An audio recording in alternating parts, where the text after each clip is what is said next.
23 तारीख को क्या बात हुई, क्या कहा फवाद चौधरी साहब की जुबानी एक मर्तबा दोबारा सुन लीजिए, क्योंकि बड़ी मुतजाद बातें हैं। मरियम भी कुछ और बात कर रही हैं, फवाद साहब कह रहे हैं कि हमारे मामलात कुछ और तय हुए थे। वो क्या तय हुए थे जरा दोबारा सुनिए, फिर इसके ऊपर हम तबसरा और तज्जिया शुरू करेंगे। जिस तरह नून लीग में मसला इनका देखें, मैं आपको बताऊं, इनसे 22-23 को हर चीज तय हो गई थी। ये मान गए थे असम्बलियां भी तोड़ देंगे, हम इलेक्शंस करवाते हैं, आप वापस असम्बलियों में आ जाएं, इलेक्शन जो है वो फ्री एंड फेयर, इसके लिए आप इलेक्शन कमीशन जो है उसको अपना कर लेते हैं, हम असम्बलियों में जाते हैं, आप इलेक्शन की डेट दे दें। और इसके ऊपर वो जो ही उन्होंने देखा कि नहीं जी ये तो थोड़ा कमजोर हो गए हैं, वो बदल गए रातों रात। सो गुमन साहब, ये वही 22-23 मरियम बीबी वही बात कर रही हैं, फवाद साहब भी एग्जैक्टली, ये कोई सेम ही मुलाकात है या ये डिफरेंट मुलाकातें हैं, जिससे मरियम साहिबा का टेक अवे ये है कि हम नहीं तोड़ेंगे असेंबलियाँ, फवाद साहब का टेक अवे ये है कि असेंबलियाँ टूट जाएंगी। ये क्या है? क्योंकि बहुत ही कन्फ्यूजन है उन खास 2-3 दिनों की मीटिंग्स के हवाले से। वैसे मरियम, मुझे तो बिल्कुल कोई कन्फ्यूजन नज़र नहीं आ रही। ये सब कहानी है, हमें फवाद चौधरी साहब सुनाते रहे, हमें मरियम साहिबा सुनाती रहे। जब ये ऑपरेशन रजीम चेंज प्लान किया गया और उसकी जब एग्जीक्यूशन हो गई और इमरान खान साहब को हुकूमत से बाहर कर दिया गया, तो हरगिज़ उनको वापस लाने के लिए हुकूमत में ये ना तो जो बंदोबस्त करने वाले वो तैयार हैं और ना जो इस वक्त मौजूदा हुकूमत है वो तैयार है। ये बयानात हैं, बयानात सुनते रहें।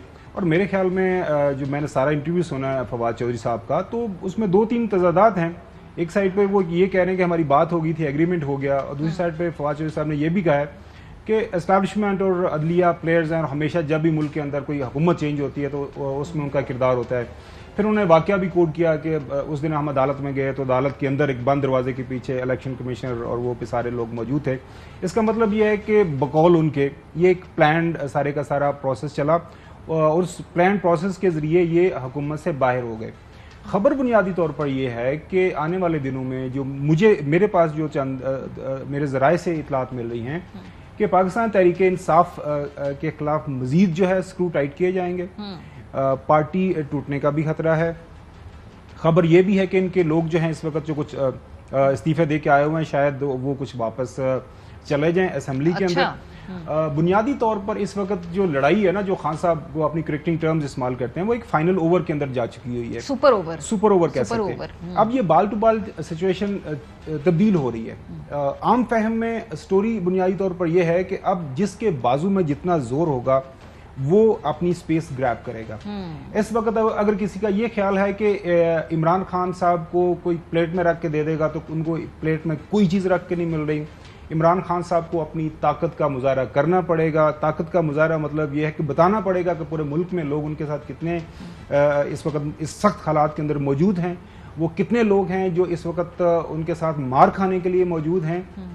क्योंकि इतलात ये भी हैं कि इस वक्त जो इलेक्शन होने जा रहा है खासतौर पर पंजाब का, वो हम बाद में उसके ऊपर भी बात करेंगे कि हर लिहाज से पार्टी के जो पाकिस्तान तहरीक इंसाफ है चारों तरफ से इनके ऊपर प्रेशर है। बाकी ये जो कहानियां हैं कि 22 या 23 को क्या हुआ, बाद में क्या बातें हुई, कुछ लॉलीपॉप्स भी, मैं तो हमेशा से कह रहा हूं कि इमरान खान साहब को दिए जा रहे हैं, उनमें कोई हकीकत नहीं है।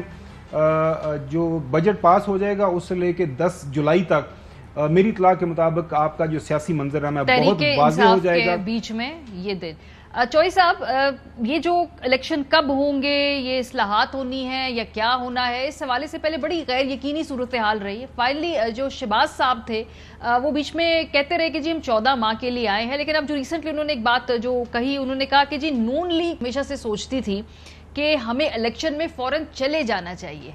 इत्तेहादियों ने कहा जी पहले इस्लाहात होने चाहिए। और इत्तेहादी क्या मतलब, क्लियर कट पीपल्स पार्टी की बात हो रही है ना।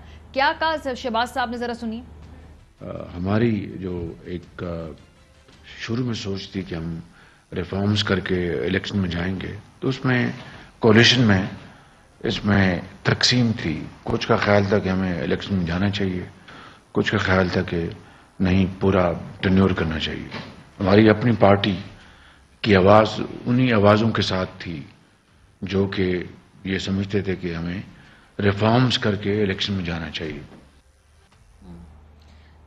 سو بیسیکلی اب جو شہباز شریف صاحب ہے نا وہ یہ کہہ رہے ہیں، اب جو انہوں نے کہا کہ کچھ بھی ہو جائے اب یہ 14 ماہ حکومت چلے گی. تو چوئی صاحب یہ کیا باتیں ہو رہی تھی کہ بھئی واپس آ جائے گی پی ٹی آئی، پھر اسمبلیاں ٹوٹ جائیں گی، پھر الیکشن ہو جائیں گے، مطلب اس طرح کی تو تھیوریاں، مطلب جو جس سے مل رہا ہے ان کو انہی کی پسند کی مجھے لگتا ہے کہانی سنائی جاتی ہے، اور وہ باہر جا کے اس پہ یقین کر کے بعد میں اپنی پوری اسٹریٹجی اسی حوالے سے بنا لیتے ہیں.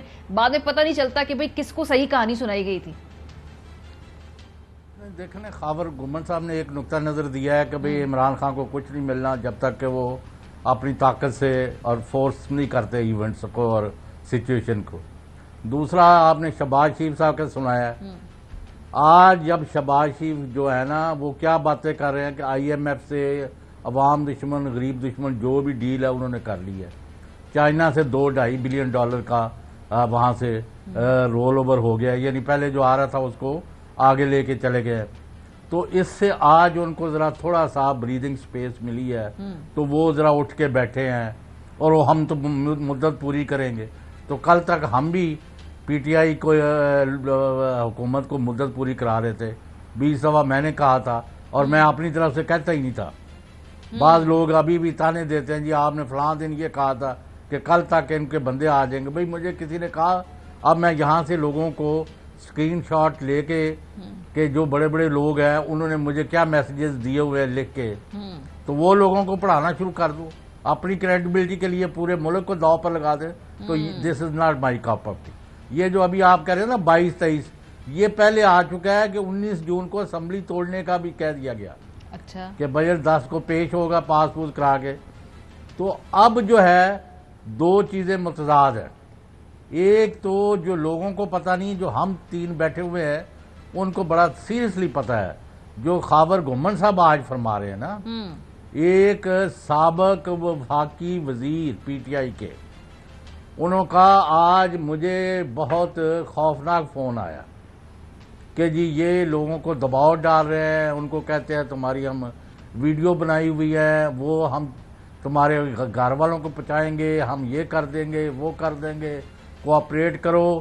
ہم نے 25 آدمیوں کا ایک فارورڈ بلاگ جو ہے وہ قومی اسمبلی میں پہنچانا ہے تاکہ عمران خان کا جو ڈسپلن کا اور جو متھ ہے وہ توڑ دیا جائے کہ لو جی پارٹی تتر بتر ہو گئی ہے، فلاں ہو گیا.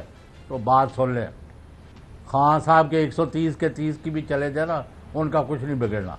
اور اس طرح کی ویڈیو سے نہ کسی نے بلیک میل ہونا ہے اور نہ ان حرکتوں میں کچھ پڑا ہوا ہے.